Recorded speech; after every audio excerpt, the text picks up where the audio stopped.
It's hard to go through life and not be affected by breast cancer. Whether you or a loved one are diagnosed, it touches so many people's lives, and the diagnosis is so scary. Have you caught it soon enough? What type is it? Is it an aggressive form? A lot of questions to ask, and our next guest is Dr. Brian Czerniecki. He is the chair of the Breast Oncology Program at Moffitt Cancer Center, and he's here to share advice for patients, here to help us. Thank you so much. Great to see you, doctor. Thank you for having me. I want to get into the different types of breast cancer because I think there's a lot to learn when you get that diagnosis. Okay, what type do I have? And we don't know what the various types mean.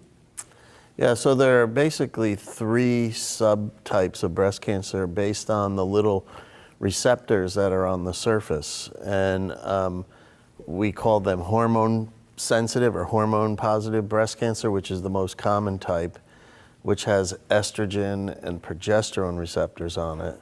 Then there's a subset that has a protein called HER2 that are more aggressive, and they tend to occur a little more commonly in younger women. Sometimes they can have estrogen receptors and sometimes not, but we have specific therapies that target that type of breast cancer. And then the third type is called triple negative breast cancer. And triple negative because they don't have estrogen or progesterone or HER2 receptors. They tend to affect younger women more commonly, and they tend to be more aggressive in that they tend to recur earlier than a lot of the hormone positive breast cancers. When you find out which type you have and someone receives that diagnosis, what do you recommend? Do you talk about surgery? Is that the most important thing to look at and determine? So surgery becomes a component of all these, but sometimes we may do other therapies first. So for instance, for the HER2 and the triple negative subtypes, unless it's a very tiny, tiny tumor, we generally will do other treatments first, like immunotherapy or hormone therapy or chemotherapy, to shrink the tumor and to treat any cells that have moved out somewhere else in the body. And then surgery comes after that. For the hormone type that's just hormone positive, we often will do surgery first, but even for them, sometimes if it's very large or there are issues, we can do hormone therapy first and then surgery after.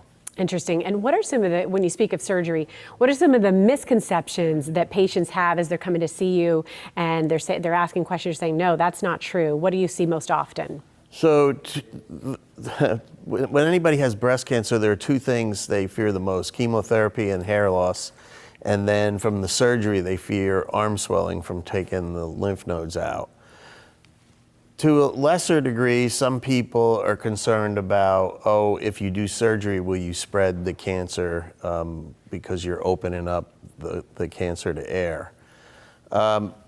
So it's true that lymphedema can be caused by removal of a lot of lymph nodes under the armpit for breast cancer surgery. However, in the last 20 to 25 years, we've reduced that for most people to just removing 1 or 2 lymph nodes. So that odds goes down. However, even if someone needs their nodes removed, we now can do procedures to map the lymphatics from the arm to bypass them to avoid the potential of getting the arm swelling.